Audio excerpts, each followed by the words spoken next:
las fiestas tienen dos propósitos. Bueno, de manera primaria nos ofrecen el calendario divino, ¿no? Pero tiene dos propósitos. Un propósito es el propósito social, que todas las tribus se junten en un solo evento enorme, y es muy práctico, social y comercial, y tenían 7 fiestas. Lo segundo era profético, es decir, estas fiestas hablarían de un porvenir. Cuando fueron dadas estas fiestas, Cristo aún no había venido. Así que las 7 fiestas cumplían proféticamente cosas del Mesías, que ya la hemos venido estudiando, ¿no?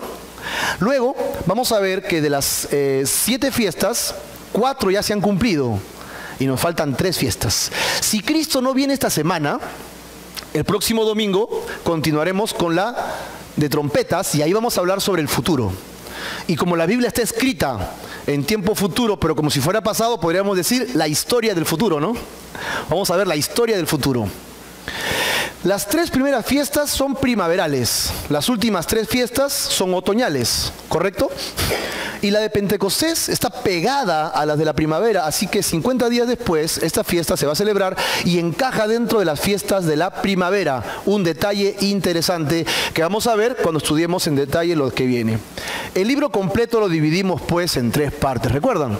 La primera parte, los sacrificios, los 5 tipos de sacrificios. La segunda parte, habíamos hablado del día de expiación. Y la última parte, vamos a ver cómo andar, muy práctico, cómo hacer para honrar a Dios. Mandamientos del Señor. Y esta última parte hemos llegado al capítulo 23. 23, se escucha medio raro. Las fiestas solemnes, ¿no? El capítulo 23 lo hemos dividido también ¿en cuántas partes? En 8 partes. La primera parte es una introducción del día de reposo. Así que tenemos 7 fiestas y hoy día estamos en la 4ª fiesta, la 5ª parte. La 4ª fiesta, la fiesta de Pentecostés, del versículo 15 al versículo 22. Ahí nos encontramos. Ese es el contexto de la historia que estamos viendo. Correcto, vamos pues al versículo 15. Levítico 23, versículo 15 y 16. Y contarás desde el día que sigue al día de reposo, desde el día en que ofreciste la gavilla de la ofrenda mecida. 7 semanas cumplidas serán. Hasta el día siguiente del 7º día de reposo contarás 50 días. Entonces ofrecerás el nuevo grano a Jehová. ¿Qué es este trabalengua?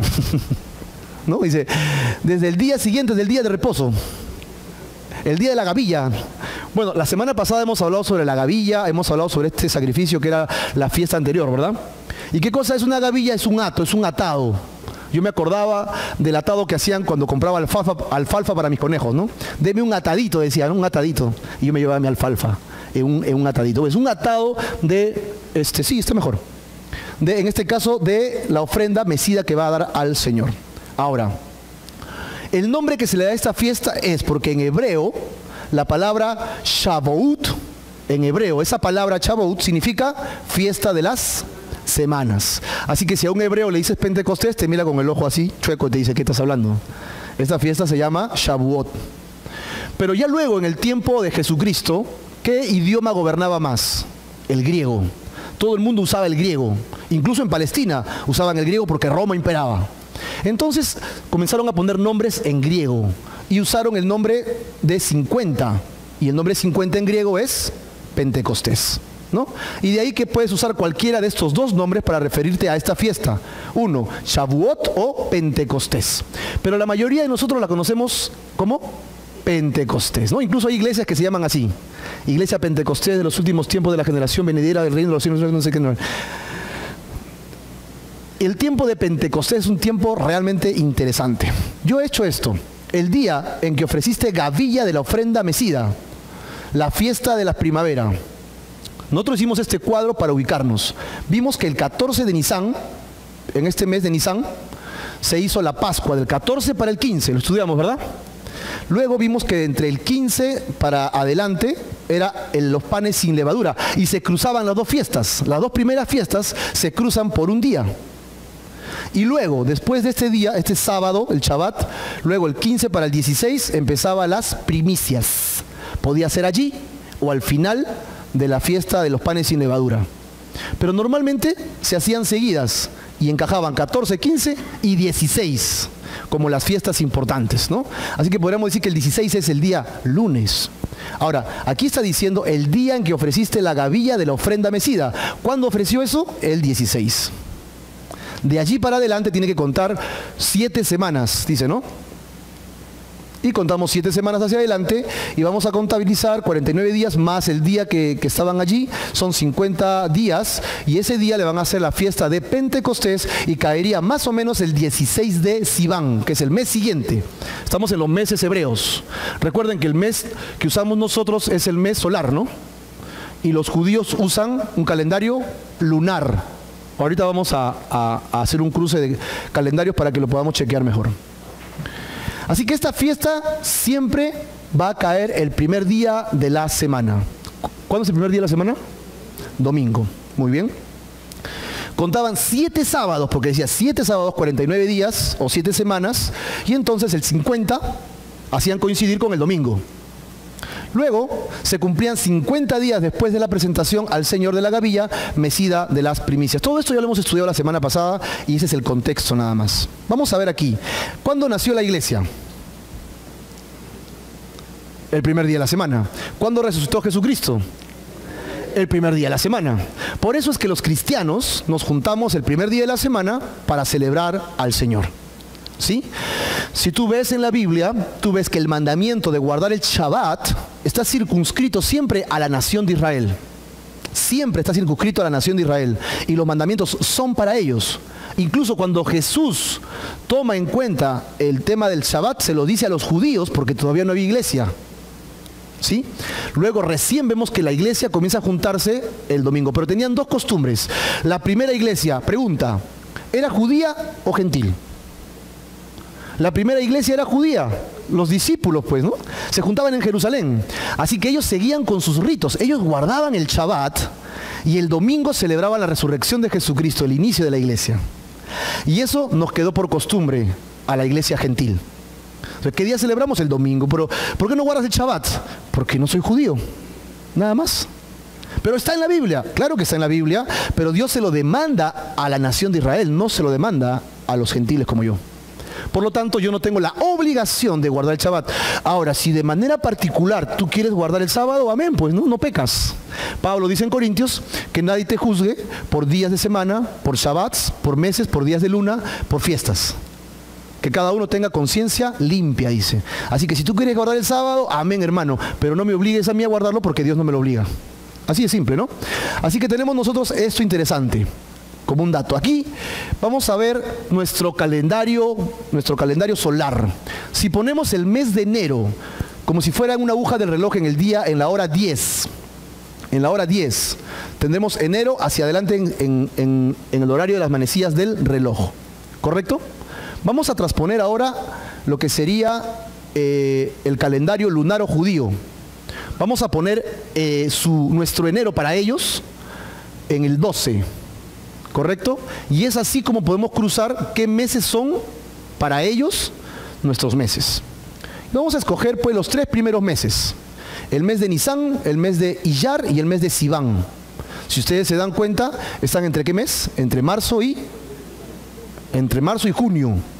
Entre marzo y junio son esas fechas que ellos escogen para sus fiestas. Y tenemos que en el Nisan tenemos las 2 primeras fiestas. La fiesta de la Pascua y la otra ¿cuál era? De los panes sin levadura, que prácticamente era una sola. Luego, las de las primicias. Recuerdan que estudiamos la semana pasada. Jesucristo es la primicia, ¿no? Y hoy día vamos a ver la fiesta de Pentecostés, que coincide en el mes de Sivan. Y todas ellas están dentro de las fiestas de primavera, ¿no? Fiestas primaverales. Esta es la última fiesta de las primaveras y luego vamos a entrar por esta zona la semana que viene para seguir con las siguientes 3 fiestas que vienen, que van a ser las otoñales. Así que ubicados en el calendario, ya nos hemos ubicado mejor, ¿no?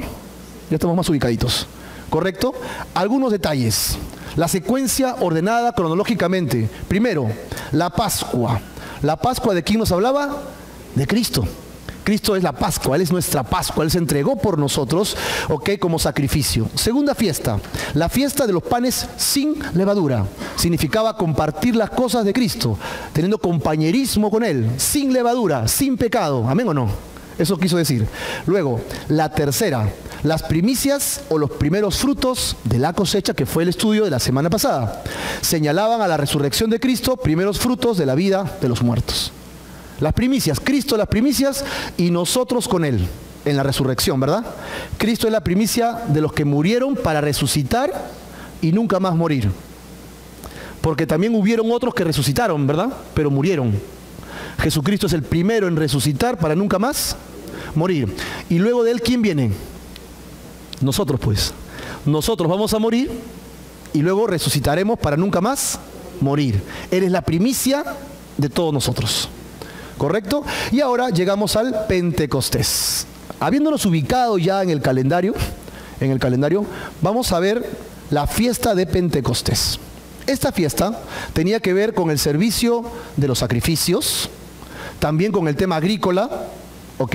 Y era igual a la tercera fiesta. Una celebración de acción de gracias por la cosecha, ¿verdad? El otro era espigas, grano que venía, pero ahora va a haber algunos detalles extras. Y esto es lo interesante en esta nueva fiesta. A esta altura del año, Israel ya se había comido toda la cosecha primaria, ahora está en la segunda cosecha. ¿Ok? Y ya aparece un nuevo fruto para poder compartir y van a hacer panes para comer juntos.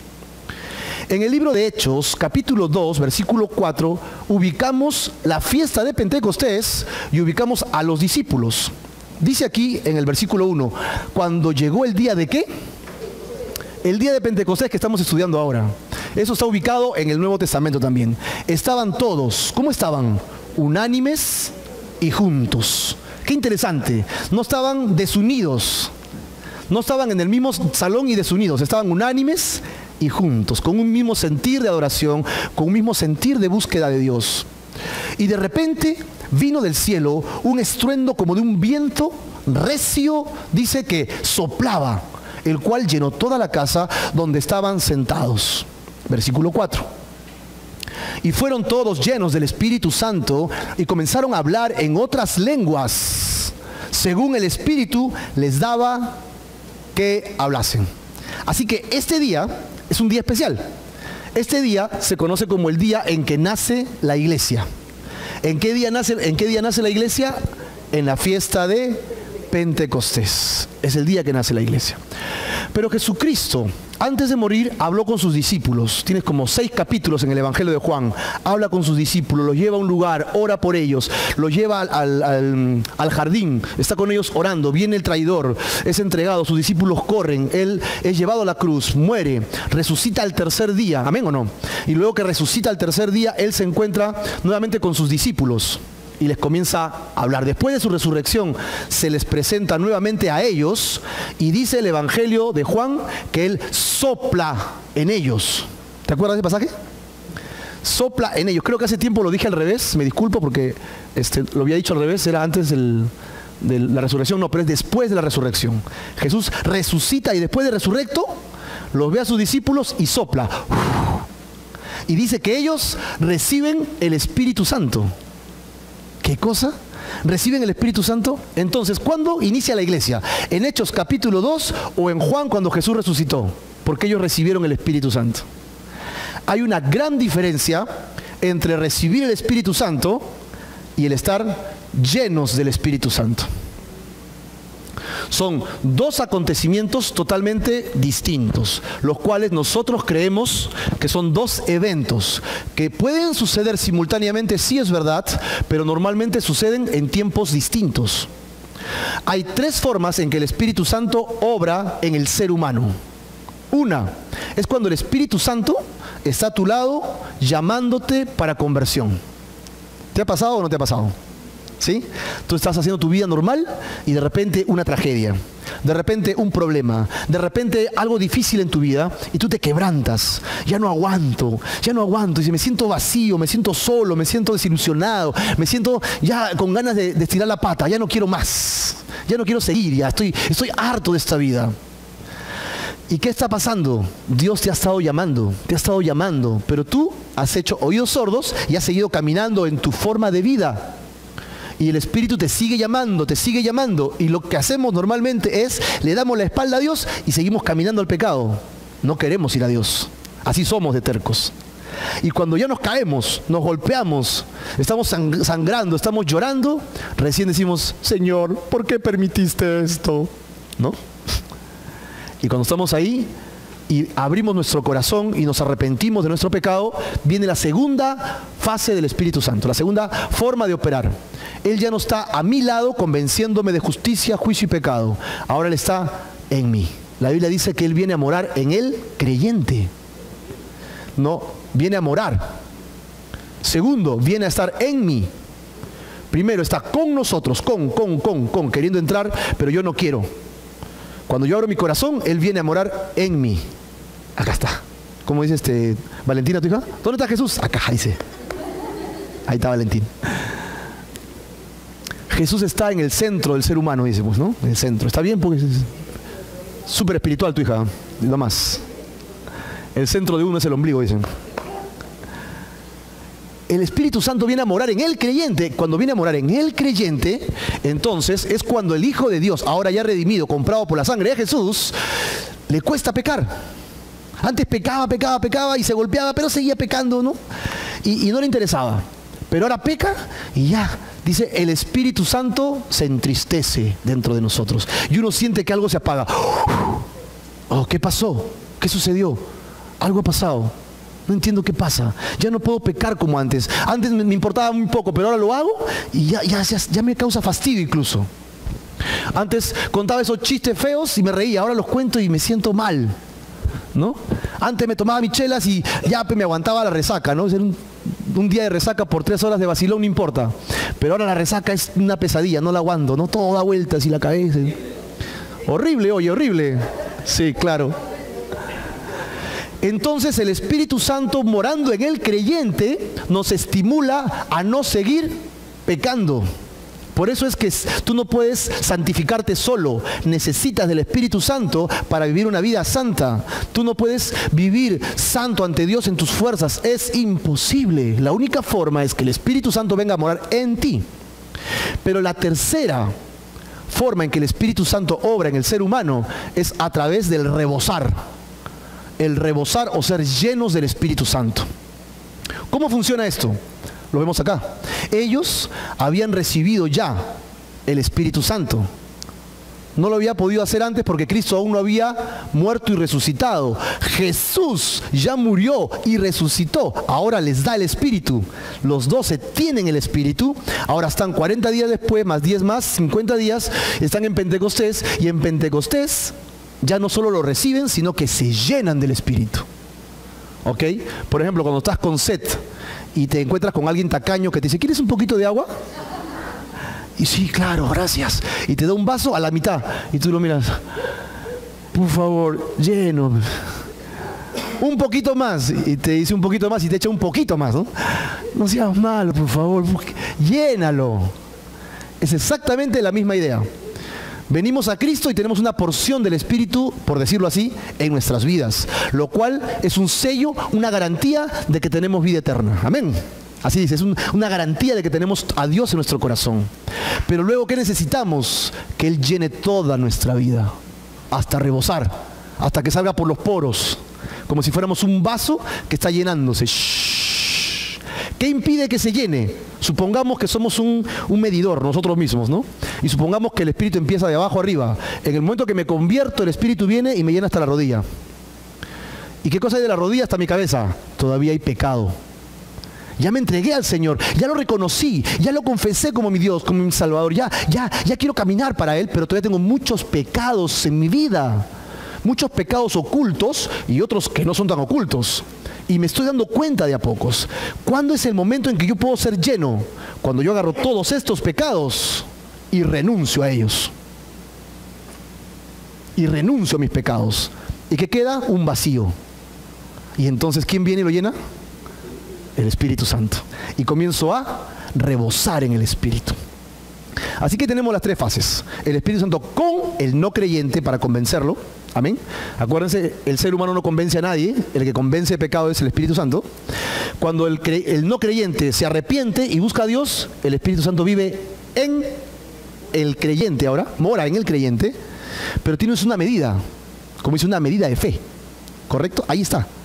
Pero luego, yo digo, ¿qué hago con mi vida? Estoy viviendo doble. Estoy en la iglesia y estoy en el mundo. Estoy en la iglesia y en las cosas espirituales. Estoy en el mundo carnal y estoy queriendo orar. No puedo vivir así. Soy un hipócrita. Así que ya me cansé de vivir así. Voy a entregarme totalmente al Señor. Y sacas todos tus pecados y renuncias a tus pecados y comienzas a orar, a clamar, a ayunar, a buscar, a confesar al Señor. Y Él comienza a llenarte de tu Espíritu Santo. Y comienzas a rebosar. Un paréntesis. Algunos dicen que la muestra para que tú estés lleno del Espíritu Santo es que hables en otras lenguas. ¿Ok? Hay un error allí, porque en el libro de Romanos capítulo 12 nos habla de todos los dones que tenemos los cristianos. Un día vamos a estudiar todos los dones, ¿ya? Todos los dones. Y cuando hace una pregunta, dice, ¿en un cuerpo todos son ojo? La respuesta es, no, pues imagínate un ojón, ¿no? ¿En un cuerpo todos son mano? No, pues una manazo seríamos.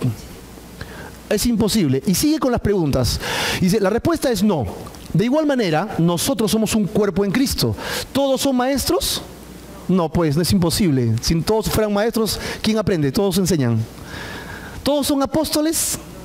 Y luego hace la pregunta, ¿todos hablan en lenguas? Y la respuesta sigue siendo no. Entonces, Dios no se puede contradecir, pues. ¿Cuál es una muestra evidente de que alguien está lleno del Espíritu Santo? Que está rebosando del Espíritu Santo. ¿Sabes cuál es? El amor. El amor. Si tú estás fluyendo en el amor, estás lleno del Espíritu Santo. De compasión, de misericordia. Estás lleno del Espíritu Santo, queriendo buscar a Dios. Dispuesto a morir a ti para que otro crezca. Siendo lleno del Espíritu Santo de Dios. Y Dios está buscándonos a nosotros para ser llenos. ¿Cuántos quieren ser llenos del Espíritu Santo? Amén. Ya sabes el principio número 1. Renunciar a tu pecado. Y tú sabes cuál es ese pecado. Tú sabes de qué pecado estamos hablando. Yo no lo sé. Pero Dios y tú lo saben muy bien. Así que mientras más pronto renuncies a esos pecados, más vas a estar lleno del Espíritu Santo y del poder de Dios. Ahora, el estar lleno del Espíritu Santo también te lleva a otra acción. La otra acción es querer morir por la causa de Cristo. ¿Sabías eso o no? Porque hasta ahora los discípulos habían sido unos gallinas. Se habían escondido y no estaban predicando como Dios les dijo. Se fueron a esperar en el aposento alto y cuando fueron llenos del Espíritu Santo, recién Pedro, todo valentón, abre la puerta y todo el mundo había visto pues el fuego, el moverse. Toda la gente que estaba por la fiesta de Pentecostés en Jerusalén fueron a ver, oye, mira, fuegos artificiales, han venido los chinos. No, era el Espíritu Santo que estaba allí. Y Pedro abre la puerta y le comienza a dar una predicación pero fulminante, tan fulminante que si ellos no hubieran escuchado bien, hubieran matado a Pedro igualmente. Dice, ¿por qué? Porque él les dijo, y ustedes mataron al Cristo de la gloria, por su culpa crucificaron a Jesucristo. Esa fue la prédica de Pedro. No bajó de ese nivel, decibeles al 100. Es decir, Pedro se llenó del Espíritu y habló en el Espíritu y estuvo dispuesto a morir por la causa de Cristo. Dispuesto a morir. ¿Pero qué pasó? La gente se compungió el corazón y dijo, ¡ah! ¿Y ahora qué haremos? Y la respuesta fue, arrepiéntanse, conviértanse cada uno de ustedes y bautícense, a ver si así recibirán de la presencia de Dios tiempos de refrigerio. Es decir, la única forma de ser lleno del Espíritu Santo es arrepintiéndonos, dejando nuestro pecado, viviendo para el Señor. Amén. Y cuando haces eso, ¿sabes qué? Estás dispuesto a morir por Cristo. Algo que yo he aprendido es, si tú no estás dispuesto a morir por algo, no estás viviendo. Tu vida es apática, tu vida es aguada. Si tú no vives con una causa por qué morir, tu vida es una vida que pasa como el agua pasa debajo del río y no deja recuerdo. Vive por la causa de Cristo. Y si tienes que morir por Él, muere. No voy a decir quién va a levantar su mano porque sería muy comprometedor. ¿Sí? Pero ¿qué tal va eso? ¿Estarías dispuesto realmente a morir por Cristo? ¿Estarías dispuesto a pararte delante de un montón de gente y decirles a ellos que son pecadores y que se arrepientan porque están yendo al infierno? Y con la disposición de que te maten, ¿no? Todavía sí. pero Pedro estaba lleno del Espíritu Santo. Este fue el día de Pentecostés, y Pentecostés señala el nacimiento de la iglesia de Jesucristo. Así que la fiesta de Pentecostés en el Nuevo Testamento es como sigue. El Espíritu Santo vino 50 días después de la resurrección de Cristo. Dios estaba actuando de acuerdo a su calendario. De acuerdo a su calendario. Y va a ser fascinante cuando entremos al futuro, porque Dios no empieza con su calendario y dijo, ya me aburrí con mi calendario, ya voy a usar otro calendario, voy a usar el grecorromano. No, va a seguir usando su calendario, ¿sí o no? Así que vamos a poder vislumbrar algunas cosas del futuro cuando tengamos que estudiar. Dios presentó una nueva ofrenda, pero ahora esta ofrenda es de cereales, que era una figura de la iglesia. La iglesia sería algo nuevo que empezaría como una nueva fiesta. Así que Pentecostés indica la venida del Espíritu Santo para bautizar a los creyentes. Bautismo, lleno del Espíritu Santo, rebosantes en el Espíritu Santo, son la misma tercera fase del Espíritu Santo en un creyente. ¿Correcto? Ahora, vamos a ubicar a Jesús. Ubicamos a Jesús en el mes de Nisan. Muerte y resurrección cumpliendo las 3 primeras fiestas. ¿Amén o no? Esto ya lo hemos chequeado, ¿no? La Pascua, las primicias, los panes sin levadura.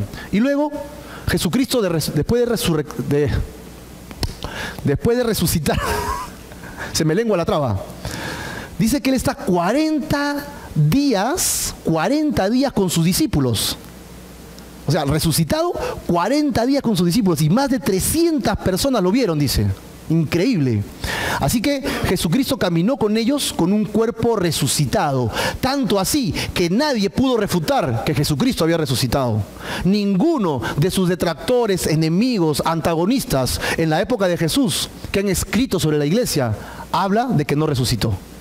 Ninguno se atreve a decirlo. ¿Por qué? Porque hay pruebas, había testigos de primera mano que estuvieron con Jesús y dijeron, yo lo he visto, a Jesús lo he visto caminando aquí ayer, sí, estaba comiéndose un chifa en la esquina. Yo lo he visto. ¿Tú también lo viste? Sí, yo también lo vi, ¿no? Estaba con Juanito. Es decir, había gente que hablaba de Jesús resurrecto. Era imposible negarlo. No había forma de esto. Pero antes de ascender al cielo, les dijo a los suyos que no debían salir de Jerusalén, sino que tendrían que esperar por la promesa del Padre, y les dijo que serían investidos de poder de lo alto. Lucas capítulo 24 nos dice eso. Y en Hechos 1:5 le dijo, seréis bautizados con el Espíritu Santo dentro de pocos días. Así que 10 días después, esperando ellos, vino la fiesta de Pentecostés, subieron al aposento alto, ministraron a Dios como lo estamos haciendo hace un rato, y ¿qué vino? El Espíritu Santo sobre ellos. Hechos capítulo 2 que acabamos de leer. A ver, los que son matemáticos, ingenieros, por favor, 40 más 10. Rompecerebros es eso, ¿no? Ahí están los 50 días, mira. Exactitos. El calendario de Dios está presente, ¿no? Se va a sumar. Jesús en esta fiesta de Pentecostés, los acontecimientos espectaculares en el día de Pentecostés, como nos lo cuenta Hechos 2, encajan exactamente en el modelo del Antiguo Testamento, como lo acabamos de ver en el gráfico. La semilla del mensaje de salvación que Jesús había dado, ahora está dando fruto. ¿Correcto? Y en un día, tras la predicación de Pedro, 3.000 personas fueron añadidas a la iglesia. En un solo día. Yo no sé, yo necesito un micro para hablar con ustedes, pero Pedro habló y 3.000 se convirtieron. No sé qué habrá pasado. O de repente él predicó y los que estaban adelante replicaban la prédica, ¿no? Entonces ya llegó más pulí atrás. No tenemos idea. Juan capítulo 12, versículo 24 dice, de cierto les digo que si el grano de trigo no cae en la tierra y muere, queda solo. Pero si muere, lleva mucho fruto. ¿Cuál es esta idea? La idea de la siembra y la cosecha, pues. ¿Quieres una plantita? Agarra la semilla, la plantas y se pudre, se muere. Y después que se pudre, ¿qué sale? El árbol. Si no dejas que se muera, entonces no hay árbol, no hay fruto. Y lo mismo es Jesús. Si no dejas que Jesús muera, no habrá fruto. No podría enviar el Espíritu Santo. No podríamos ser salvos. Era necesario que Jesucristo muera, ¿no? Así que el largo camino del grano de trigo desde la siembra hasta el rico pan tiene un proceso. Morir a la tierra, nacer, crecer con la lluvia y el frío, madurar, luego exponerlo al sol, secarlo, cortarlo, trillarlo, clasificarlo, molerlo, amasarlo, hornearlo, ponerlo al fuego. Nos muestra en forma plástica cómo es la vida de Jesucristo. Así que aquí también encontramos un cuadro de Jesucristo. Muy interesante, ¿no? Pero una vez que yo vengo a Cristo, yo también voy a comenzar, dice la palabra de Dios, a padecer por causa de ¿quién? ¿Cómo que la suegra? A causa de Cristo. ¿Comenzamos a padecer? A causa de Cristo. Porque si de mí, dice Jesús, que soy el árbol, hacen esto, imagínense qué no harán con las ramas. Nosotros vamos a padecer por causa de Cristo. Y eso no nos debería alarmar. Ay, no, entonces ya no voy a la fe porque me van a perseguir. Igual te van a hacer la vida imposible. Pero ahora vamos a aplicarlo a nosotros. Esta fiesta nos habla de las etapas de la vida de todo creyente, hasta que seamos agradables ante Dios como los frescos panes que emanan un rico aroma para ser comidos.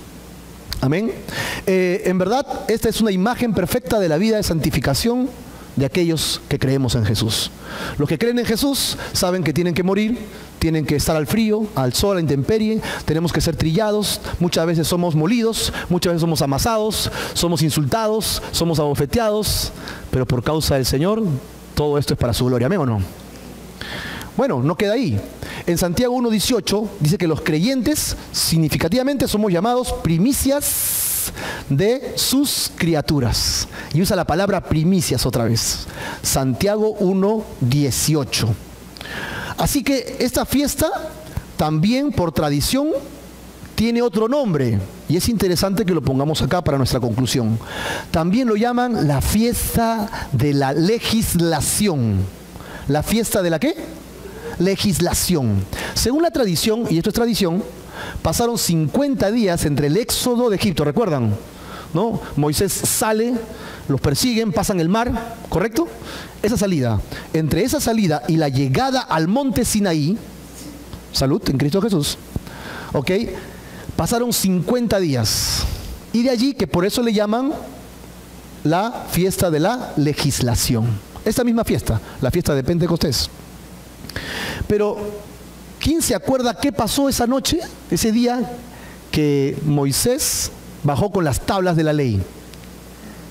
¿Qué pasó? ¿Habían hecho una vajilla? Sí, habían hecho un becerro de oro. Es decir, le dijeron al hermano de Moisés, ¿cómo se llama su hermano? Aarón, ¿no? Aarón, Cholito, mira, tu hermano no baja, hermano, son 40 días. ¿Quién va a aguantar sin comer 40 días?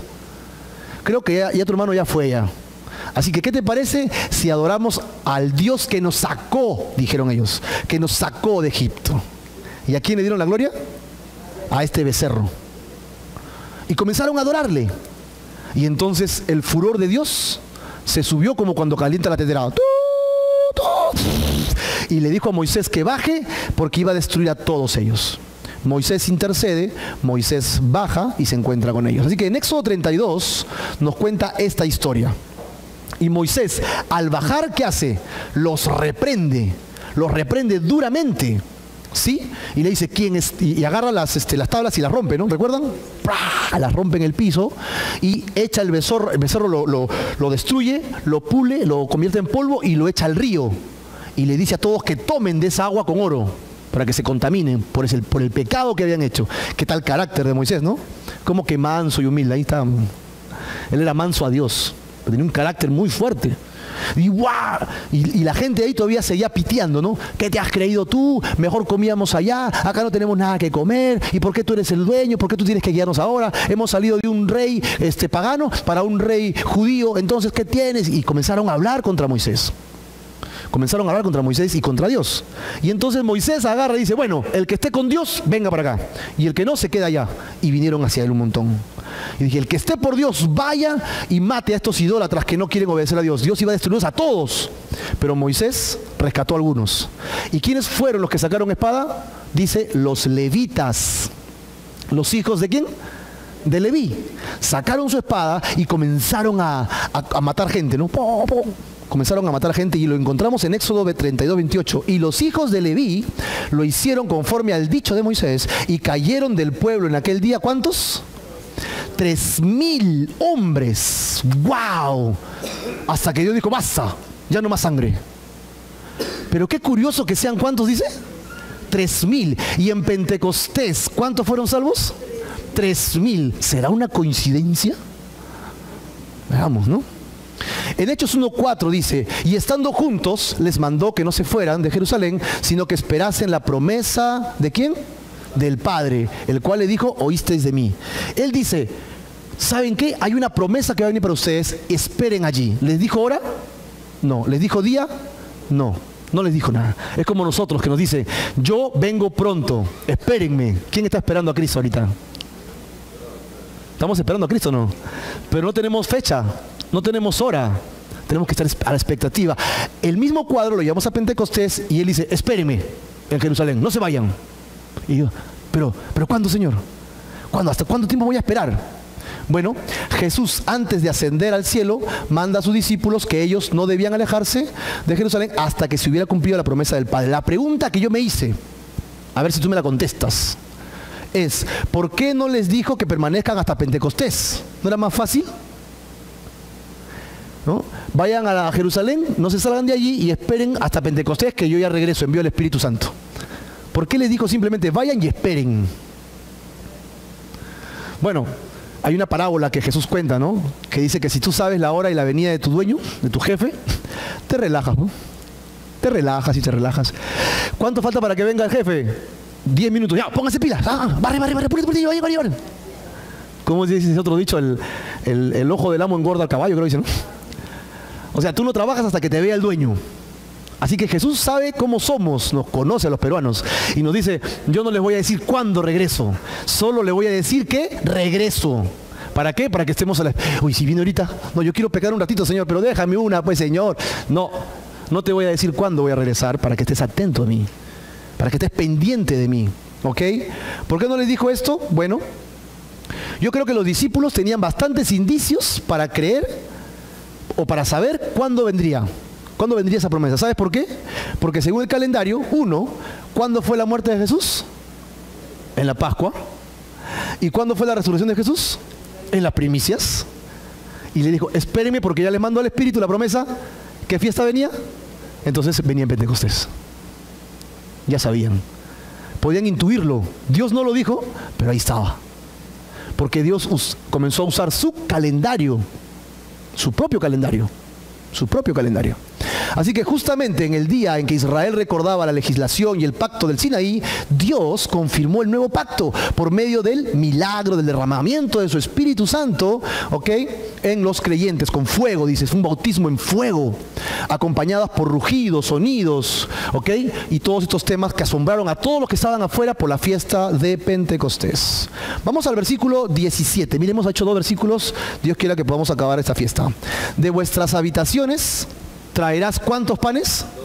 2 pancitos para ofrenda mecida, que serán de 2 décimas de efa. 2 décimas de efa, para que te haga la idea, es más o menos 4 kilos cada uno, ¿no? Panetón de flor de harina, cocidos con levadura como primicias. ¿Para quién? Para Jehová.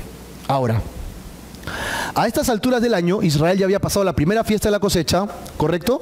Ya había terminado esa cosecha y ahora ya van a poder hacer la siguiente fiesta, pero con el nuevo grano, de las primicias del nuevo grano en esta nueva cosecha. Han pasado más o menos 1 mes y medio. La pregunta que yo me hago es esta. ¿De flor de harina cocidos con qué? ¿Perdón?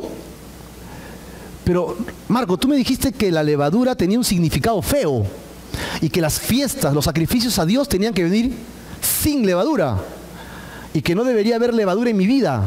¿Correcto o no? ¿O fueron a otra prédica? Sí, ¿no? Ahí, estamos a la misma. ¿Sí? Y entonces aquí dice que tiene que estar cocido con levadura. ¿Qué pasó? ¿Qué representaba entonces la levadura? El mal que no debía estar en las ofrendas. ¿Ok? Pero aquí la expiación que simboliza y consiste en una nueva ofrenda. No es como el resto de las ofrendas, es una nueva ofrenda, distinta.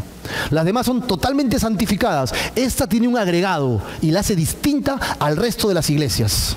Perdón, al resto de las ofrendas, ya le dije la respuesta. ¿Qué significa entonces? ¡Tarán! Significa lo siguiente, que el mal está presente en la iglesia. Eso es lo que significa. Es una nueva fiesta. La levadura siempre está en la iglesia. Como dice ese dicho, si no encuentras la iglesia perfecta, es porque no has buscado bien. Y si la encuentras, no vayas. ¿Por qué? Porque la vas a malograr.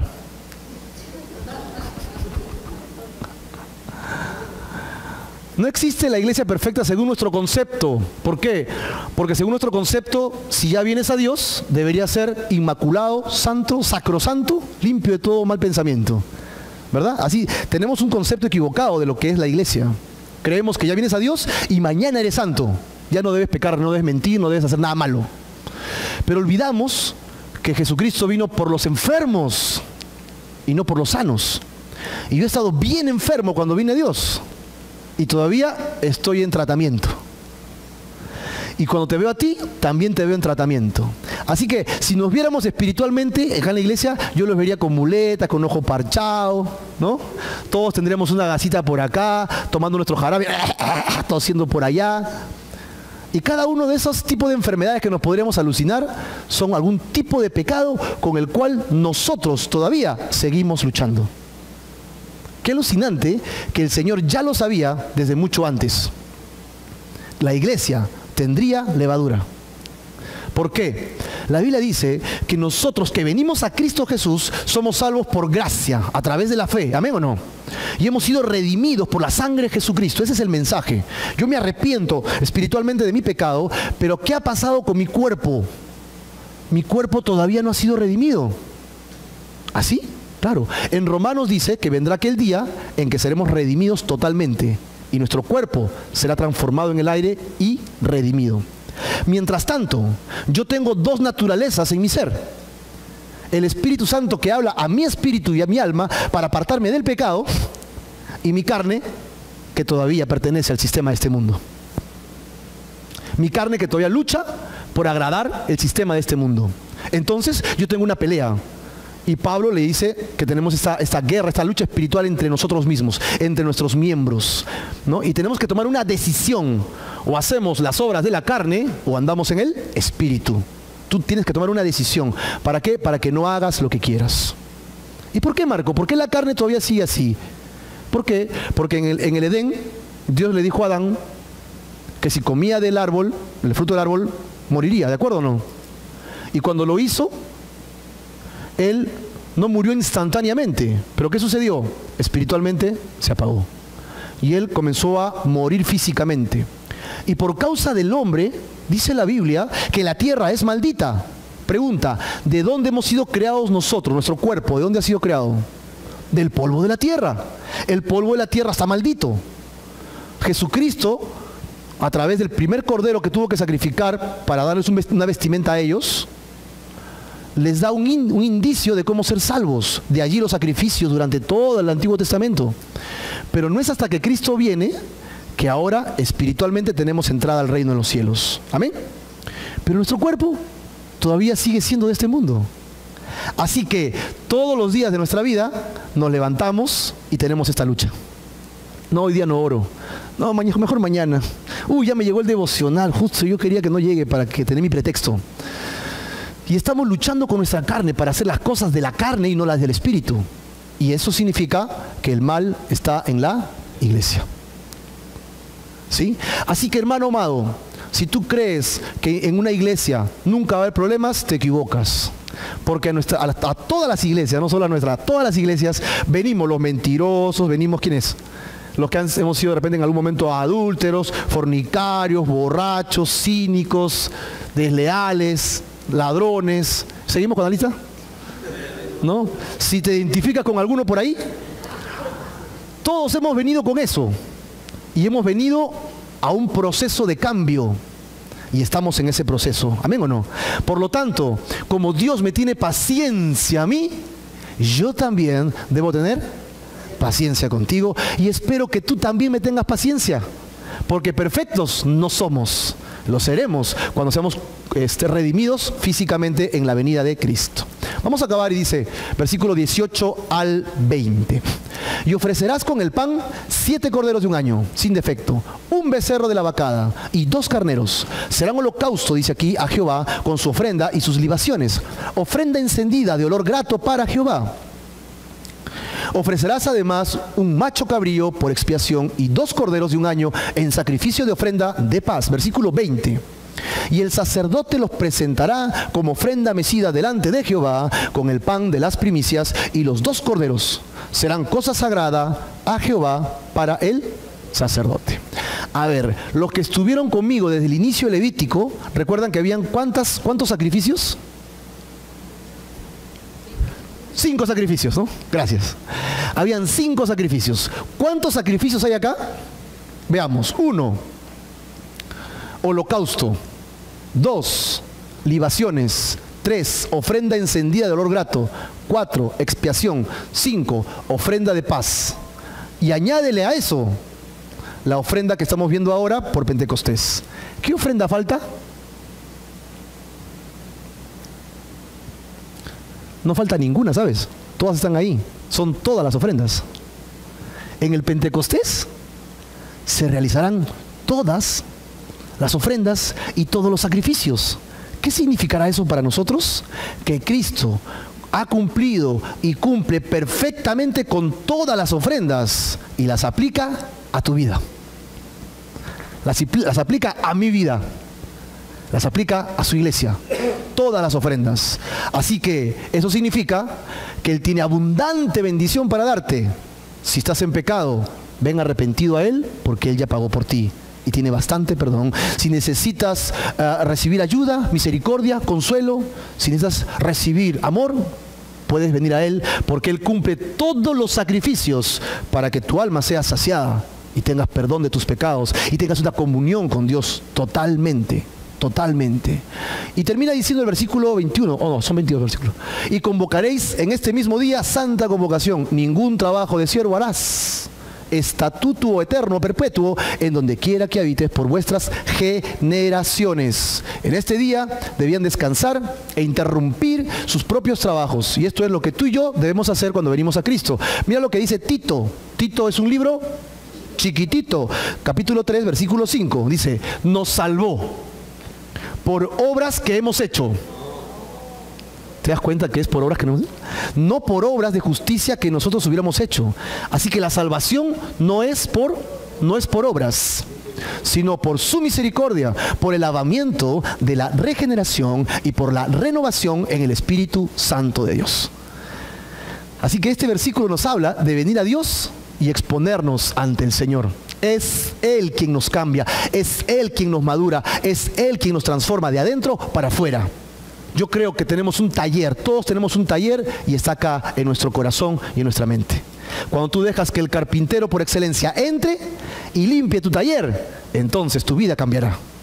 Pero si solo quieres cambiar por fuera, eres puro maquillaje, puro accesorio. No hagas eso. Abre tu corazón y deja que el Señor de señores reine en tu vida y cambie tu corazón. Él tiene el poder para cambiarlo totalmente. Cuando segares la mies de vuestra tierra, no lo harás hasta el último rincón de ella, ni espigarás tu siega para el pobre. ¿Para quién? Y también para el extranjero. Lo va a dejar. Yo, Jehová, vuestro Dios. Podríamos hablar un poco del tema de darle a los pobres, ¿ok? Pero sí, en realidad, Dios se está preocupando por los que tienen necesidad y por aquellos que no tienen familia en un lugar lejano, ¿verdad? Y la iglesia debería participar en ayudas sociales. Pero esta fiesta miraba también hacia otra gran cosecha que había de venir. El final de la época, esta época, estos tiempos, cuando Dios obrará en las otras naciones de la tierra, los extranjeros, como dice acá, ¿no? Santiago 1:18 nos dice, Él de su voluntad nos hizo nacer por la palabra, ¿de qué? De verdad, para que seamos primicias de sus criaturas. La iglesia ahora es primicia chocherita, ¿no? Somos la primicia. Ahora mira, la primera iglesia era judía y estamos hablando de las primicias de los primeros frutos. La primera iglesia, el primer siglo en Jerusalén. La primera iglesia fue fundada en Jerusalén, la segunda en Antioquía, ¿no? Al norte de Jerusalén. Luego serían seguidos por multitudes de no judíos. Nosotros, extranjeros de muchas naciones. O sea, la obra de Jesucristo llega hasta hoy día con nosotros. Llega hasta hoy día. Falta la fiesta de las trompetas, no te la pierdas porque es la continuación de lo que estamos estudiando ahora, amén. Conclusión, ya ves, acabamos, gloria a Dios. La fiesta de Pentecostés, primer Pentecostés, hablamos en el monte Sinaí, Dios da los mandamientos. Pero el segundo Pentecostés importante, en el tiempo de Jesús, después de su resurrección, Dios da, claro, por un lado el mandamiento, que es una ley física, por otro lado el Espíritu, que nos hace cumplir la ley, ¿no? Por otro lado, a 50 días de cruzar el Mar Rojo, y por el Pentecostés de Jesús, 50 días de la resurrección de Jesús, libertad. 3. La ley de Dios escrita en piedra, primer Pentecostés. Segundo Pentecostés, la ley de Dios escrita acá en el corazón por el Espíritu Santo de Dios. Primer Pentecostés, 3.000 muertos. Segundo Pentecostés, 3.000 salvados. Finalmente, primer Pentecostés, la letra de la ley, y en el segundo Pentecostés, el Espíritu de la ley que obra en nosotros. ¿En cuál de los dos quieres vivir tú? ¿En la ley que te juzga para muerte, o quieres estar en la ley de Cristo por el Espíritu que te da vida y paz? Amén. Podemos venir confiadamente al trono de la gracia de Jesucristo y recibir salvación y vida eterna de la muerte en el infierno, para estar con el Señor para siempre. Dios no desea que nadie se pierda, sino que todos procedan al arrepentimiento. El deseo de Dios no es que te vayas al infierno, pero del hecho que hayas nacido en este mundo, descendiente de Adán, ya te condenó por el nacimiento del pecado original. Por lo tanto, todos estamos yéndonos al infierno, y el deseo de Dios no es ese. Es la advertencia: te estás yendo al infierno, arrepiéntete, ven acá, yo te voy a salvar. No es un mensaje de amenaza, no es al revés: si no te arrepientes te envío al infierno. No es así, es al revés: ya te estás yendo al infierno, yo no quiero que te vayas, yo ya hice la obra por ti, ven para acá, sígueme y andemos en el Espíritu. Vamos a orar. Amén.